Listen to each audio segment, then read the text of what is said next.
ठाकुरों और दलितों में लड़ाई हुई, जिसमें दलितों के घर जला दिए गए, जो हत्याएं हुई थी। चंद्रशेखर की पार्टी को एक आध सीट अगर मिल जाती है पश्चिमी उत्तर प्रदेश में, पूरब में तो खैर उनका कोई जनाधार नहीं है कि मुस्लिम प्लस जाटो प्लस बिरादरी का कैंडिडेट। नमस्कार दोस्तों, आप देख रहे हैं बोले भारत। अनुराग अड्डा में आपका स्वागत है। बहुजन समाज पार्टी की मुखिया मायावती सहारनपुर में 1 जुलाई को एक बड़ी रैली करने जा रही हैं। बहुजन समाज पार्टी के सामने तमाम चुनौतियां हैं। कभी जो 26-27% का वोट हुआ करता था वो 9% पर आ चुका है। पूरे प्रदेश में महज एक विधायक है, कोई सांसद नहीं है। पार्टी को खड़ा करना है। सहारनपुर कभी बसपा का गढ़ हुआ करता था पश्चिमी उत्तर प्रदेश में। बहुजन समाज पार्टी बहुत मजबूत थी और सहारनपुर वैसे भी दलित राजनीति का गढ़ रहा है। कांसीराम वहां से चुनाव लड़ चुके हैं। चंद्रशेखर आजाद जो भी दलित राजनीति का एक चेहरा है, वो भी उसी जिले के रहने वाले हैं। मुस्लिम राजनीति के भी बड़े महत्वपूर्ण चेहरे वहां रहे हैं। तो इसके लिए हमसे बातचीत के लिए वरिष्ठ पत्रकार अवनींद्र कमल जी हमारे साथ हैं। अवनींद्र कमल जी दैनिक जागरण, अमर उजाला के वरिष्ठ पदों पर रहे। इस समय राज्य संपादक देशबंधु अखबार के हैं। नवोदय टाइम्स में उन्होंने दिल्ली की सियासत कवर की और पश्चिमी उत्तर प्रदेश और उत्तराखंड की राजनीति की तो नब्ज पर इनका हाथ है। कमल जी, आपका बहुत बहुत स्वागत है। शुक्रिया अनुराग जी। शुरुआत करते हैं कमल जी। तो मैं बगैर किसी भूमिका के शुरू करता हूं पहले कि बहन जी ने रैली के लिए सहारनपुर को चुन लिया और सहारनपुर के तो आपको बड़े विस्तृत अनुभव हैं। आपके सहारनपुर की राजनीति को आप समझते हैं, विधानसभा वार, तहसील वार। सहारनपुर को बहन जी ने चुन तो लिया है। इससे पहले भी बीएसपी के 1-2 कार्यक्रम हुए हैं जिसमें बिशंबर पाल जो उनके प्रदेश अध्यक्ष हैं वो रहे। रैलियां, कार्यकर्ता सम्मेलन उसको नाम देते हैं। अभी कुछ चर्चा भी पश्चिम के बड़े नेताओं की रही। आपके बेहट विधानसभा से अभी लखनऊ में बसपा से जो प्रेस रिलीज जारी हुई उसमें एक फोटो जारी हुआ कि रोहित राणा को टिकट मिलेगा। और इस बार देखा जा रहा है कि कार्यकर्ता सम्मेलनों और इसी में टिकट की भी घोषणा हो रही है। कुछ बदली बदली बसपा है। सहारनपुर क्यों चुना? पुराना गढ़ है, जाटो वोट ज्यादा है, जाटो मुस्लिम समीकरण है, इसका थोड़ा सा बताइएगा। अनुराग जी, जहां तक मायावती की और पश्चिमी उत्तर प्रदेश की खासतौर से सहारनपुर में रैली की शुरुआत की बात है, तो ये एक तरह से सोशल मीडिया पर भ्रम फैलाया गया है। जो कल का कार्यक्रम है मायावती का, उसकी कोई पार्टी की ओर से अभी तक घोषणा नहीं की गई है आधिकारिक तौर पर कि मायावती आ रही हैं। तो ये मानिए कि उनकी रैली कल नहीं होने जा रही है, लेकिन अच्छा, एक छोटा सा कार्यक्रम रखा गया है। यहाँ से फिरोज आफ्ताब एक नेता हैं जो कभी समाजवादी पार्टी में भी थे और कई दलों में रहे। तो वो बसपा से यहाँ की मतलब देहात सीट से, जो कभी हरौड़ा सीट के नाम से जानी जाती थी, जहाँ से मायावती खुद लड़कर जीती थी और मुख्यमंत्री की खुद गई थी, तो अब वो देहात सीट हो गई है। देहात सीट से फिरोज आफ्ताब को लगभग प्रत्याशी माना जा रहा है और कल वह शायद पार्टी पदाधिकारियों के बीच में इसकी घोषणा भी कर सकते हैं जिलाध्यक्ष के थ्रू, और किसी एक सीट पर उनके नाम की घोषणा हो सकती है और मायावती की अनुमति के बाद, जैसा कि इस पार्टी में तमाम तरह के अनुशासन होते हैं। और जहां तक रैली की बात है, तो रैली वो कल नहीं होने जा रही है। अयोध्या में भी कहा गया था कि मायावती जा रही है, लेकिन उसका कार्यक्रम रद्द हो गया था। तो अभी तक जिलाध्यक्ष की तरफ से या किसी की तरफ से नहीं कहा गया है कि मायावती आ रही है कल की रैली। तो हो सकता है सिर्फ बिशंबर पाल आए हैं बहन जी का, लेकिन प्रचार कर रहे हैं तो हो सकता है प्रत्याशी की तरफ से किया गया हो। और लगभग सोशल मीडिया पर और कई सारी जगहों पर, इवन कई सारे समाचार पत्रों में भी ये चला कि बहन जी आ रहे हैं। खैर, हम अपने सवाल पर लौटते हैं। मैंने वही शुरू में कहा था कि बहन जी तो रैली के लिए कम निकल रही हैं। अभी भी पार्टी के सूत्र भी कहते हैं कि मंडलवार रैली करेंगी। कार्यक्रम तो हो रहा है, सहारनपुर देहात में हो रहा है, टिकट भी चल रहे हैं, तो वो भी क्या पश्चिमी उत्तर प्रदेश में दलित राजनीति की सियासत है? बसपा की जो मौजूदा स्थिति है उसमें क्या वैसा ही मतलब कुछ उत्साह दिख रहा है दलित बिरादरी में? और अभी हम लोअर ओबीसीज की तो बात छोड़ ही देते हैं। सैनी और जो पाल, कश्यप जैसी बिरादरियां जो कभी बसपा में वोट किया करती थी, वो भी अभी भारतीय जनता पार्टी के साथ, कहीं समाजवादी पार्टी के साथ अपने अपने ठिकाने ढूंढ रही हैं। और चंद्रशेखर आजाद की भी चुनौती है। तो क्या मतलब बसपा के लिए क्या संभावना देखते हैं आप? कुछ देखिए, मैं बताऊं कि जहां तक बहुजन समाज पार्टी की बात है, तो शिखर से शून्य पर पहुंच चुकी है। आप देखिए कि लोकसभा में उनका कोई नहीं है। उत्तर प्रदेश में पिछले चुनाव का क्या हश्र हुआ आप देख ही रहे हैं, और लोकसभा चुनाव में भी आप देखिए, विधानसभा चुनाव में, और वर्तमान में जो चूंकि अब 2027 में विधानसभा चुनाव होना है, तो मायावती की सक्रियता अभी तक कुछ ऐसी नहीं है। एक केवल लखनऊ की रैली और उसकी सफलता को छोड़ दिया जाए, तो मायावती कोई ऐसा करिश्मा नहीं कर रही हैं। और सबसे बड़ी चीज ये है कि मायावती के पास अब वह फौज नहीं है। जो कांशीराम के समय बरदार थे बहुजन समाज पार्टी में, राज बहादुर जी का ही नाम ले सकते हैं, इस फोर में रहे वो, कांशीराम के संस्थापक सदस्यों में से थे वो। और पहली बार मायावती ने समाजवादी पार्टी के साथ सरकार बनाई थी उत्तर प्रदेश में, तो राज बहादुर कैबिनेट मंत्री भी बने। लेकिन 95 में मायावती ने भारतीय जनता पार्टी से तैयारी करके और फिर सरकार बनाई, मुख्यमंत्री बनी, तो राज बहादुर ने कहा कि मायावती भटक गई है और उन्होंने पार्टी छोड़ दी। और उसके बाद से अब तक का इतिहास आप देखेंगे तो चाहे वो मायावती का उनका तल्ख स्वभाव कह लीजिए, या जो भी, जैसा कि बहन जी के बारे में कहा जाता है, एक एक करके उन्होंने तमाम कद्दावर नेताओं को बाहर कर दिया गया, या फिर वो निकाल दिए गए। कुछ लोग स्वयं से पार्टी से किनारा कर लिए। उसमें आप डॉक्टर मसूद, राशिद अल्वी, जंग बहादुर पटेल, परशुराम वर्मा, ऐसे तमाम सारे नाम लिए जा सकते हैं। बाबू सिंह, नसीमुद्दीन सिंह, और इसके बाद रामवीर उपाध्याय तो इनका इंतकाल हो गया है, लेकिन जीते जी उनको भी पार्टी से निकाल दिया गया था। श्री भगवान शर्मा, गुड्डू को मेरठ से, अशोक को, और स्वामी प्रसाद मौर्य, धर्म सिंह सैनी जो कि कद्दावर नेता थे और 2007 की सरकार में लोग कैबिनेट मंत्री थे, इन लोगों ने पार्टी से किनारा कर लिया था 2017 के विधानसभा चुनाव में। उसके बाद और अब आप देखें तो कांशीराम के समय में और मायावती के समय में जो भी कद्दावर नेता थे बहुजन समाज पार्टी के, वो अब मायावती के साथ नहीं है। वो अलग अलग पार्टी में से, स्वामी प्रसाद ने अपनी अलग पार्टी बना ली और धर्म सिंह सैनी सपा में गए थे, फिर वापस बीजेपी में आ गए हैं। तो इससे क्या है कि संगठन बड़ा कमजोर पड़ गया है धरातल स्तर पर। भारतीय जनता पार्टी के पास संगठन नहीं है, और बिना संगठन की मजबूती के कोई भी राजनीतिक दल हो या कोई नेता हो वो चुनाव नहीं जीत सकता है। तो मुझे लगता है कि आगामी 2027 के विधानसभा चुनाव में बहुजन समाज पार्टी कोई बहुत बड़ा करिश्मा करने नहीं जा रही है। और पश्चिम उत्तर प्रदेश के, जैसा कि आपने कहा कि सहारनपुर बसपा का गढ़ रहा है, यहाँ से कांशीराम ही लोकसभा के चुनाव लड़े थे, हालांकि भाजपा के नकली सिंह ने उनको हरा दिया था। और 2007 के विधानसभा चुनाव में 7 में से 5 सीटें बहुजन समाज पार्टी ने जीती थी। लेकिन अब उसके जैसे यहाँ पर देहात विधानसभा सीट से जगपाल जी हैं, वो 3-4 बार के विधायक रहे, बहन जी के बड़े करीबी माने जाते थे। वो पिछले चुनाव में भाजपा में आ गए, चुनाव भी लड़े देहात सीट से, हालांकि हार गए। पूर्व विधायक रविंद्र मौलू थे, वो भी मतलब बीजेपी में शामिल हो गए हैं, बहुजन समाज पार्टी से पुष्टि कर ली है। और भी तमाम नेता गिनाए जा सकते हैं जो बहुजन समाज पार्टी के पास नहीं है। अब बात आती है चंद्रशेखर की, तो चंद्रशेखर, आपको याद होगा शब्बीरपुर कांड जब हुआ था, मेरा ख्याल है कि शब्बीरपुर कांड ये घटना हुई थी, वहां पर ठाकुरों और दलितों में लड़ाई हुई, जिसमें दलितों के घर जला दिए गए, जो हत्याएं हुई थी। मायावती उस समय आई थी, और शब्बीरपुर कांड से ही चंद्रशेखर का नाम उछला। और वो पहले भीम आर्मी उनका संगठन है जो दलितों में शिक्षा के लिए, स्वास्थ्य के लिए और सारे लिए काम करती थी। तो चंद्रशेखर की गिरफ्तारी हुई और उनको जेल में डाल दिया गया। और जब चंद्रशेखर जेल से बाहर निकले हैं, बड़ा डीप में मैं इसलिए जानना चाहता हूँ कि आपके दर्शकों को भी क्लियर हो जाए। तो उसके बाद चंद्रशेखर जब जेल से छूटे थे तो मैं गया था सहारनपुर देहात में जहां उनका घर है, और वो सुर्खियों में आ गए। उसके बाद से उनमें नई ऊर्जा आई और उन्होंने फिर बाद में चलकर पार्टी अपनी बनाई और संगठन को मजबूत किया। आज पूरे उत्तर प्रदेश में, उत्तर प्रदेश के बाहर भी भीम आर्मी के कार्यकर्ता जगह पाए जा रहे हैं। लेकिन जहां तक जीत की बात है, मुझे लगता है कि चंद्रशेखर की पार्टी को एक आध सीट अगर मिल जाती है पश्चिम उत्तर प्रदेश में, पूरब में तो खैर उनका कोई जनाधार नहीं है, तो बहुत बड़ी बात होगी। वो भी नगीना सदर सीट पर संभावनाएं मतलब बन सकती हैं। और जैसे मुजफ्फरनगर की दुर्गाजी सीट है, जब यहाँ बाई इलेक्शन हुआ था तो उनका जो प्रत्याशी था वो दूसरे नंबर पर था। ये जो चंद्रशेखर के लोग हैं वो बहुत ज्यादा उत्साहित हैं।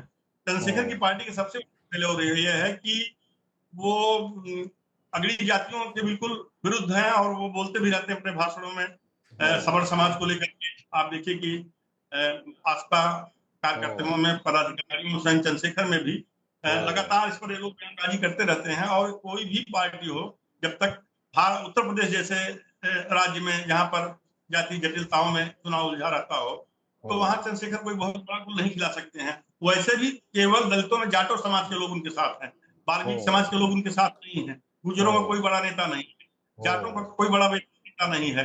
कश्यप समाज का कोई बड़ा नेता नहीं है, प्रजापति समाज का कोई बड़ा नेता नहीं है, पूर्वांचल में चले जाइए राजभर समाज का कोई बड़ा नेता नहीं है। और भारतीय जनता पार्टी की सबसे बड़ी तमाम सारी खामियों के बाद जो उनका जो मतलब पॉलिटिकल स्ट्रक्चर जो खड़ा हुआ है उसमें आप देखिए तो हर जात बिरादरी के लीडर उनके पास हैं और उसमें तमाम सारे मंत्री हैं, चाहे संजय निषाद हो चाहे ओम प्रकाश राजभर हो, जो अच्छी पकड़ रखते हैं। अब जैसे किसी समय लालजी वर्मा, रामचंद्र राजभर, ये सब बसपा के बड़े झंडा बरदार थे। आज लोग समाजवादी पार्टी में है।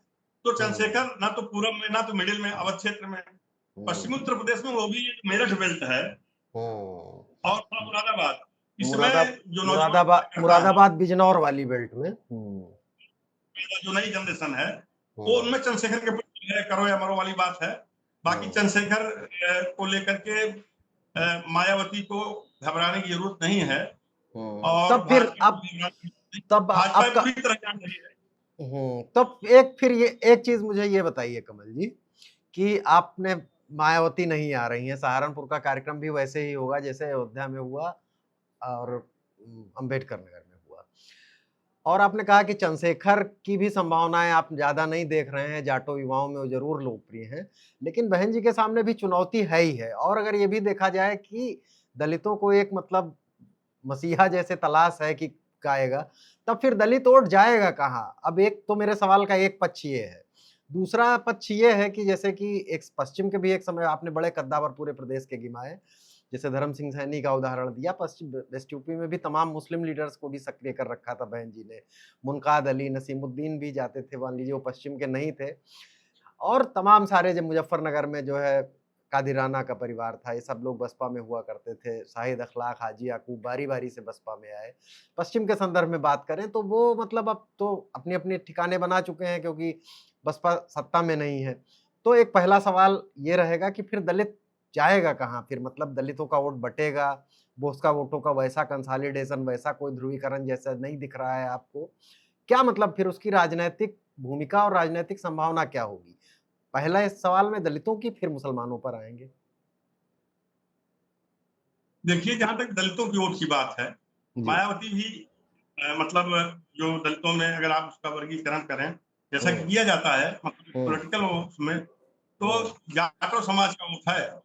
बाकी खटीक समाज से मेरठ के देखिए वो मंत्री हैं, और दलितों में और जो जातियां हैं जाटो समाज को लगे, जैसे वाल्मीकि को भारतीय जनता पार्टी का वोटर है, वो कहीं नहीं छिटकने वाला। तो और जाटुओं में भी एक मिनट रोकूंगा कमल जी। वही मैं, यही जो आप कह रहे हो यही बात मैं कह रहा था कि दलित से मेरा तात्पर्य यही है कि बहन जी जाटुओं के अलावा जो वोट जुटा लेती थी, तो अब वो वोट क्या मतलब जिस तरह आप बता रहे हो उसी क्रम में रहेगा, बटेगा, या वैसा कोई ध्रुवीकरण जैसा एक समय बसपा के लिए हुआ करता था नहीं होगा? अब आप अपनी बात कहिए प्लीज, माफी चाहूंगा। देखिए, दलितों का वोट जहां है वो चंद्रशेखर के कैंडिडेट को भी जाएगा और मायावती को तो जाएगा है। बड़ी संख्या में मायावती को जाटो समाज वोट करता है, वो अब भी करेगा, लेकिन चंद्रशेखर जी वोट काटेंगे और कुछ प्रतिशत वोट मुसलमानों का भी चंद्रशेखर को जा सकता है, क्योंकि 2-4 नेताओं को उन्होंने शामिल किया। हालांकि कोई कद्दावर जनाधार वाले नेता नहीं है, जैसे रालोद के पूर्व जिलाध्यक्ष थे सहारनपुर के, उनको शामिल कर लिया, लेकिन वो ऐसा नहीं है कि उनका कोई जनाधार हो। अगर वो पार्षदी का भी चुनाव लड़ते तो शायद जीत नहीं पाते कभी, हाल ही में शामिल हुए हैं।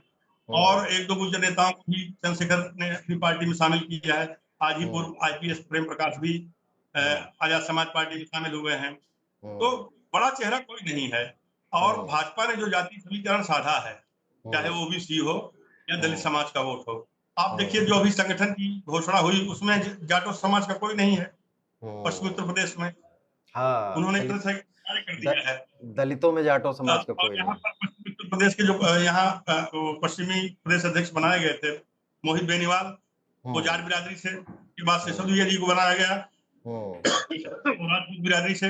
इस बार नवाब सिंह नागर को बना दिया गया है गुर्जर बिरादरी से। गुर्जर बिरादरी से ये डॉक्टर सुखेंद्र तोमर मंत्री हैं, अभी उनका प्रमोशन हुआ प्रभार के रूप में। तो हर बिरादरी में, चाहे वो जाट हो, गुर्जर हो, और पश्चिम में चूंकि ब्राह्मणों की बड़ी संख्या नहीं है, तो भी भाजपा को पता है कि ब्राह्मण और कहीं जाएगा नहीं। ब्राह्मणों के जो नेता बीजेपी के पास है, चाहे वो डॉक्टर दिनेश शर्मा हो, चाहे वो मुख्यमंत्री ब्रजेश पाठक हो, उसमें कोई ऐसा धारदार नेता है नहीं, और किसी पार्टी में नहीं, चाहे बसपा हो उसमें सतीश शर्मा, ओम प्रकाश त्रिपाठी 2 ब्राह्मण बचे हुए हैं और दोनों डमी हैं। वो आज्ञाकारी शिष्य की तरह है मायावती के। और अब इन लोगों को देख लीजिए, जो आप बता रहे हैं कि दलितों को वोट, तो दलितों का वोट, जो जाटव समाज का वोट है वो 2 भागों में बटेगा। बाकी ओबीसी समाज में हर जगह बीजेपी ने अपनी पैठ मजबूत की है। और मुझे लगता है कि तमाम सारी बावजूद लोकसभा चुनाव में जैसे कि बड़ा अच्छा प्रदर्शन रहा समाजवादी पार्टी का, तो उसको दलितों का भी वोट मिला था। लेकिन इस चुनाव में ऐसा नहीं होगा। और मुझे लगता है तमाम लानत मलानत के बाद भी भारतीय जनता पार्टी दोबारा सत्ता में आ सकती है उत्तर प्रदेश में।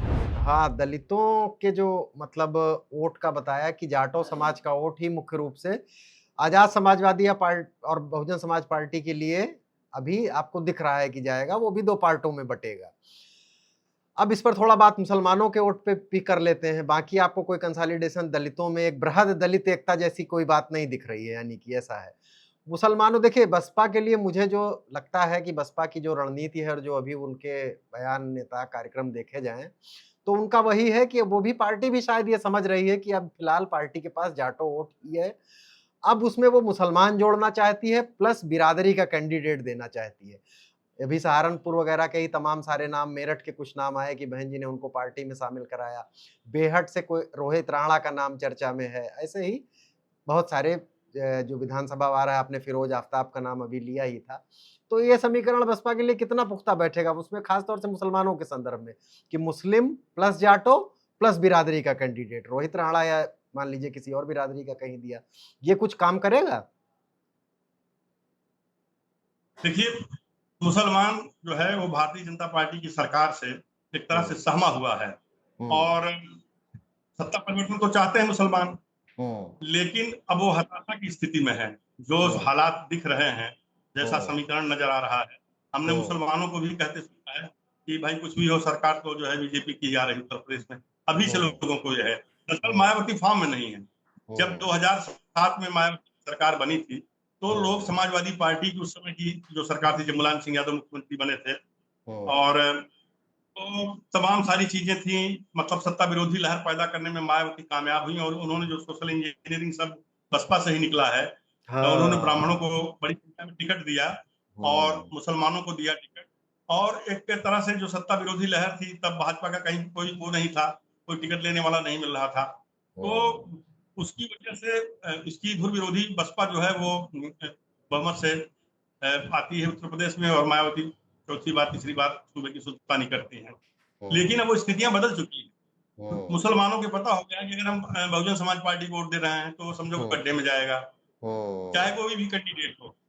और आसपा को देंगे तो भी ऐसा नहीं, चंद्रशेखर तो कह रहे हैं उनके समर्थक की जो मुख्यमंत्री बनेंगे तो ऐसा हो जाएगा, वैसा हो जाएगा। तो पॉलिटिकल लोग जो होते हैं, जो इस तरह का पार्टी को लीड करता है, लोग इस तरह के दावे करते हैं कि ताकि उनके कार्यकर्ताओं में जोश बना रहे। लेकिन आसपा को भी मुसलमान वोट मामूली संख्या में करेगा। अब इसमें सपा और कांग्रेस में अगर तालमेल बना रहता है तो देखना यह है कि वो कैसा होता है। अगर मजबूती के साथ भी सीट बंटवारे को लेकर सिर्फ डबल चल रही है सपा और कांग्रेस में, लेकिन आते आते इतना है कि कांग्रेस राजी हो जाएगी, जैसा कि होता रहा है। जो मुसलमान वोट है एक समय बस बहुजन समाज पार्टी के साथ आया था, बता रहे थे कि कैसे वो अलग हुआ। अभी क्या स्थिति लगती है कि मतलब तमाम सारी चीज़ें मुसलमान वोटों के संदर्भ में हैं। मैं सवाल को नए सिरे से कर देता हूँ ना, ताकि आपके भी बातचीत का क्रम बना रहे कि मुसलमान नेताओं को, चूँकि पश्चिमी उत्तर प्रदेश मुस्लिम सघन आबादी वाला भी इलाका है, मुसलमान नेताओं को बहन जी टिकट दे रही हैं। फिरोज आफ्ताब का आपने ज़िक्र किया और भी तमाम सारे, मुनकाद अली भी एक्टिव हैं और जो भी आ सकता था वो एक्टिव हैं, जो राजनीतिक महत्वाकांक्षी हैं मुस्लिम राजनीति में और जिनको समाजवादी पार्टी या उनकी कोई दूसरी धारा में उनको जगह नहीं मिल पा रही है। तो अब बसपा के सामने जो वही है कि मुसलमान प्लस जाटो और प्लस दूसरा उनकी बिरादरी का कैंडिडेट, बहुत सारे नाम चर्चा में ही हैं। तो इसमें ये देखना होगा कि क्या मुसलमान बसपा के साथ उस तरह से वापस आ सकता है या कम से कम उन जगहों पर वापस आ सकता है जहां उसे प्रत्याशी मजबूत मिले। आजाद समाज पार्टी के चंद्रशेखर का अपना एक समीकरण, उनका एक मॉडल है नगीना वाला, जहां वो जीते जाटो प्लस मुस्लिम से। ओवैसी भी कल शायद बोल के गए हैं, बिजनौर में फिर रैली की है। वो मुस्लिम बहुल विधानसभा क्षेत्रीय छात्र हैं, बहराइच में मटेरा में की थी, कल नजीबाबाद में की है। तो अभी क्या मुस्लिम राजनीति का क्या लग रहा है कि, और जो मुस्लिम राजनीति है वो विपक्ष के साथ एसोसिएटेड है भाजपा के विरोध के कारण, तो अभी क्या देख रहे हैं आप कि उसमें क्या होगा? इमरान मसूद तो सहारनपुर से है ही हैं और वो मुसलमान राजनीति और उसकी बात करते ही हैं। देखिए, मैं बताऊँ अनुराग जी, जहाँ तक पश्चिमी उत्तर प्रदेश की बात है, जो मेरा तजुर्बा कहता है कि अब बसपा के पास कोई बड़ा चेहरा नहीं है। उत्तर प्रदेश में मुसलमानों का एक भी चेहरा आप बता दीजिए। एक समय था मेरठ से इनके पास 2-3 अच्छे लीडर थे, सहारनपुर में हर जगह मुस्लिम लीडर थे, और अब ऐसा कुछ है नहीं। मैंने जैसा कि बताया आपको, फिरोज आफ्ताब कई चुनाव लड़े, अन्य पार्टियों में रहे, लेकिन आज तक चुनाव नहीं जीत सके। और रोहित राणा बिल्कुल नवोदित हैं, अभी उनको टिकट जो है दिए जाने की संभावना है, वो खुद भी दावा कर रहे हैं। पहले समाजवादी पार्टी में थे, अब बेहद से टिकट मांग रहे हैं, लेकिन अभी सब बड़ा गठबंधन है। कहा यह भी जा रहा है कि इमरान मसूद के जो दामाद हैं शायान मसूद, बहुजन समाज पार्टी को बेहद से चुनाव लड़ सकते हैं। इमरान ने कह दिया कि मेरे परिवार का कोई चुनाव नहीं लड़ेगा, सपा कांग्रेस का गठबंधन। लेकिन इमरान के भाई जो नोमान मसूद, आप मिले भी हैं उनसे, वो भी गंगोह से चुनाव लड़ेंगे, बसपा से भी लड़ सकते हैं, नहीं तो आसपास से लड़ेंगे। और ऐसी स्थितियों में बहुजन समाज पार्टी को बेनिफिट मिल सकता है इमरान की वजह से, क्योंकि अगर उनके दामाद लड़ते हैं तो मुसलमानों का थोक हो बेहद क्षेत्र में। बेहद क्षेत्र में इमरान निर्दलीय जगदीश राणा को कैबिनेट मंत्री थे, अब तो नहीं इस दुनिया में, को हरा दिया था। और जहाँ कोई जनाधार नहीं, 2 सीटें जो है इमरान मसूद ने निकाली। मसूद अख्तर को दिया था टिकट, वो जीत गए, और बेहद से सैनी को दिया था टिकट, वो भी जीते थे, विधायक बने थे, बाद में वो पार्टी छोड़ करके बीजेपी में आ गए। तो अभी जो राजनीतिक विश्लेषक हैं, राजनीतिक पंडित हैं, कह लीजिए जो राजनीति के लाल बुझक्कड़ हैं, वो ये कह रहे हैं कि चुनाव आते आते अन्य दलों के कई लोग इमरान मसूद के साथ जा सकते हैं, यानी कि कांग्रेस पार्टी में। क्योंकि इमरान अगर कड़ी मेहनत करते हैं तो देहात सीट जहां से वो शाहनवाज को लड़ाना चाहते हैं, जो अभी सपा से एमएलसी हैं, पूर्व मंत्री सरफराज खान के बेटे हैं, और उनको वो सीट अपने पास रखेंगे। मतलब कांग्रेस यहाँ से अगर 2 सीटों पर भी लड़ती है तो एक देहात सीट शाहनवाज को लड़ाएंगे, और बसपा से अगर उनके दावे करते हैं तो इमरान वहां प्रचार करने ना भी जाए, लेकिन एक मैसेज जाएगा। इसी तरह से गंगोह सीट इमरान मसूद उनके भाई लड़ते हैं, चाहे आसपास लड़े या बसपा से, तो इमरान वहां प्रचार करने नहीं जाएंगे क्योंकि वो कांग्रेस में है, लेकिन वो ट्रांसफर होगा। देवबंद की यहाँ तक बात, एक साइलेंट मैसेजिंग होगी, वो भी कांग्रेस में जा सकते हैं अगर सपा ने उनका टिकट काटा तो अभी बहुत कुछ उठा पटक होती है। ये मैं सहारनपुर के बारे में बता रहा हूँ, लेकिन पूरे वेस्ट यूपी के बारे में आप हमसे जैसा कि आपने सवाल किया, तो मुझे नहीं लगता कि मुसलमान बिल्कुल समझ गया है कि अगर हमें भाजपा को रोकना है तो एक थोक जो है हमें समाजवादी पार्टी को वोट करना है। संगठन में और दोनों में ये मिलजुल कर लड़ते हैं तो जो प्रत्याशी होगा, जो सीट जिसके खाते में होगी, मुसलमानों का वोट वहीं जाएगा। मुसलमान जान चुका है कि ओवैसी को वोट देने का मतलब पानी में जाएगा। आजाद समाज पार्टी वोट देने का मतलब चंद्रशेखर मुख्यमंत्री नहीं बनने जा रहे हैं, ना ऐसी स्थिति पैदा होगी कि इनके बगैर सरकार नहीं बनेगी। यही स्थिति में मायावती भी पहुंच गई। सोशल इंजीनियरिंग का जो सबसे बड़ा फार्मूला था उसको भाजपा बचा के बैठी है, लाख तमाम खामियों के बाद। तो भाजपा सरकार से संतुष्ट नहीं है। आप गांव में जाइए, किसान असंतुष्ट हैं बिजली कटौती को लेकर के, और सरकारी भ्रष्टाचार को लेकर के, तमाम योजनाओं के क्रियान्वयन को लेकर के। तो अंदर अंदर सत्ता विरोधी लहर है, लेकिन जाएंगे कहाँ? विकल्प नहीं है। सवर्णों की बात, का वोट जो है वो, और खासतौर से ओबीसी में जो पश्चिमी उत्तर प्रदेश में घाट और जाट और गुर्जर हैं, तो ये सब बीजेपी का कहीं से हमारी नहीं हो रही है।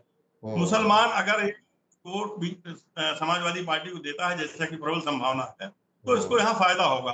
और अखिलेश यादव को अपने कुछ कथित बुद्धिजीवियों से भी बचना होगा, जहां तक मैं मानता हूँ, क्योंकि दोनों नाव पर पैर रखेंगे तो निश्चित तौर पर डूब जाएंगे। पिछला लोकसभा चुनाव जरूर हुआ, वरना अखिलेश यादव को पिता की जो विरासत मिली है, शुरू से देखिए तो लगातार 4-5 चुनावी परीक्षाओं में फेल हुए। 2014 के लोकसभा चुनाव में क्या दुर्गति हुई समाजवादी पार्टी की। 2019 में आप देखिए 5 ही सीट से आगे नहीं बढ़ पाए। इनकी अगुवाई 2017 का विधानसभा चुनाव हुआ था, उसमें भी बुरा हश्र हुआ। फिर अगला चुनाव हुआ, उसमें भी बुरा हश्र हुआ। अब ये पिछले लोकसभा चुनाव में उन्होंने काफी बड़ा चमत्कार किया। उसकी वजह केवल अखिलेश यादव की योग्यता नहीं थी, तात्कालिक परिस्थितियां थी, और एक जो सामाजिक और राजनीतिक समीकरण था, उसकी जीत हुई है। अब पूर्वांचल में आप जाइए, जैसे इनकी पार्टी में जो दिल्ली विश्वविद्यालय में प्रोफेसर थे, उनको निष्कासित कर दिया गया है। डॉक्टर लक्ष्मण यादव पढ़े लिखे आदमी हैं और लोहिया की विचारधारा को समान बताते हुए, लेकिन उनसे खुद जो है करवादी या मायावती या आजाद समाज पार्टी के जो फॉलोअर हैं असहमत हैं, जो बार बार मुख्यमंत्री के रूप में अखिलेश यादव को नाम लेते हैं। तो नाम तो आप लोहिया बाबा साहब भीमराव अम्बेडकर का बार बार ले रहे हैं, और पानी पी पी करके वो सवर्णों को गाली देते हैं। तो पूर्वांचल का लोग, ब्राह्मणों को 12% वोट है, क्षत्रियों का उत्तर प्रदेश में 9 से 10% वोट है, और ये जातियां खास पूर्वांचल में या मिडिल में ऐसी हैं जिनकी संख्या कम भी हो, लेकिन ये वोट को प्रभावित करते हैं। अब ब्रजभूषण शरण सिंह का लाख आप बुराई करिए कि हम चढ़ बैठेंगे, मार डालेंगे, काट डालेंगे, लेकिन ब्रजभूषण शरण सिंह उस बेल्ट में कद्दावर नेता हैं, कई बार के सांसद रहे। उनके बेटे प्रतीक विधायक हैं, करण भूषण सांसद हैं, और मैंने देखा कि वहां का दलित समाज भी आसपास के जिलों का, वो सब ब्रजभूषण शरण सिंह अगर दिल्ली लड़े तो भी जीत जाएंगे। ऐसा नहीं कि उन्होंने, भाई ठीक है कि उन्होंने तमाम सारे इंस्टीट्यूशन खड़े किए, लोग कहते हैं कि भाई 2-2 हेलीकॉप्टर कहाँ से आ गया, जो भी है उनका बिजनेस व्यापार, लेकिन चाहे दलित हो, यहाँ तक कि मुसलमानों की भी वो मदद करते हैं, और उनके यहाँ जनता दरबार लगता है।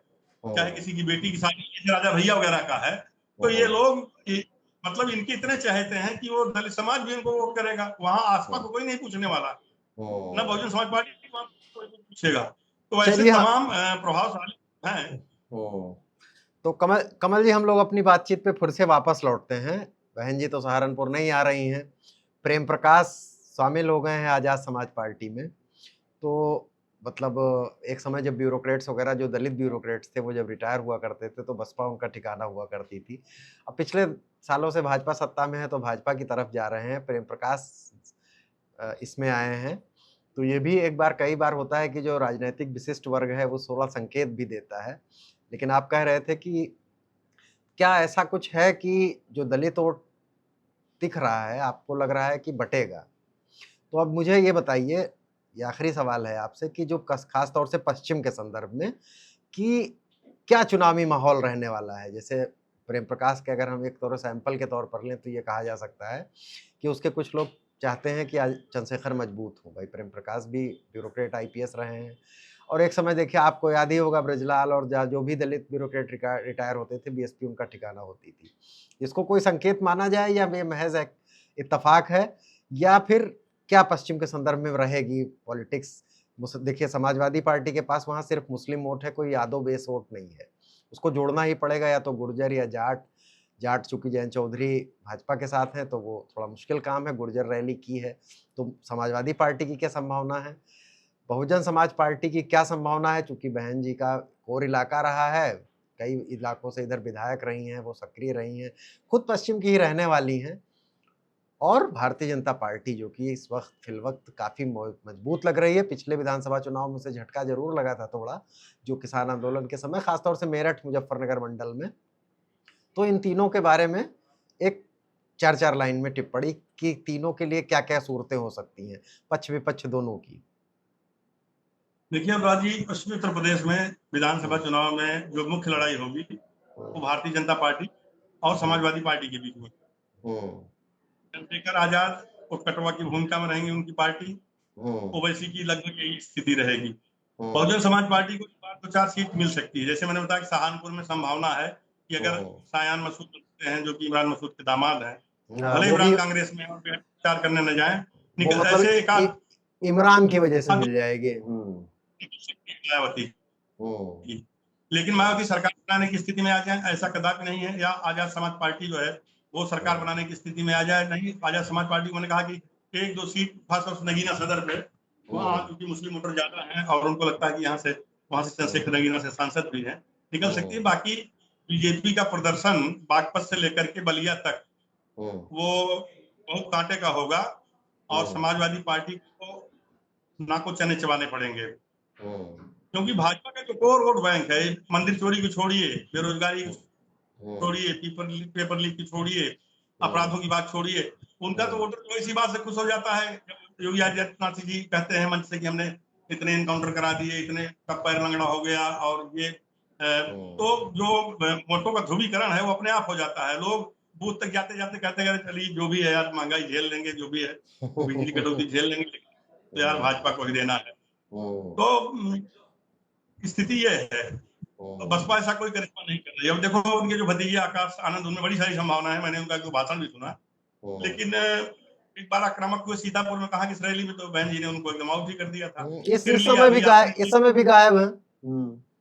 आपने अभी उस पर एक वीडियो भी बनाई थी, मैंने देखा था। तो आकाश आनंद को भी इन्होंने लगभग खत्म ही कर दिया है। अब यही उनकी उम्र थी कि वो टक्कर लेते चंद्रशेखर से सीधे, और बहन जी का मार्ग रहता है। लेकिन अब जो भी हो, बहन जी निष्क्रिय थी, अभी तक हैं, आगे देखिए क्या होता है, लेकिन कोई चमत्कार नहीं होने वाला है। तो मेरा तो यही मानना है कि उत्तर प्रदेश में, अब क्योंकि जाट समाज का वोट था, पिछली बार सपा को मिला था, जयंत के भी 6-7 हो गए थे, अब वो चले गए, भाजपा की गोद में मंत्री बने हुए हैं, तो सपा को बहुत फायदा नहीं होने वाला है। यहाँ बीजेपी अच्छा प्रदर्शन करेगी। हाँ, मिडिल में और बुंदेलखंड क्षेत्र में और पूर्वांचल में अगर सपा बढ़िया प्रदर्शन करती है तो हो सकता है कि, लेकिन लब्बो लुबाब तो हमें यही लग रहा है। मैं कोई भाजपा का समर्थक नहीं हूँ, मैं तो तटस्थ विचारधारा का हूँ। और लेकिन जो लग रहा है एज ए पत्रकार, मतलब मुझे, मेरा जो नजरिया है, मुझे जितना महसूस होता है वो यही है कि ले दे करके योगी आदित्यनाथ फिर सरकार बना लेंगे। भाजपा का अपर हैंड दिख रहा है आपको। ठीक है कमल जी, आप हमसे जुड़े, बातचीत की, और फिर और मसलों पर भी बातचीत करेंगे। उत्तराखंड की राजनीति में भी आपका जो दखल है उस पर भी कभी बात की जाएगी। ठीक है, आपसे जुड़ा जाएगा, और आप आए इसके लिए एक बार फिर बहुत शुक्रिया। तो नमस्कार।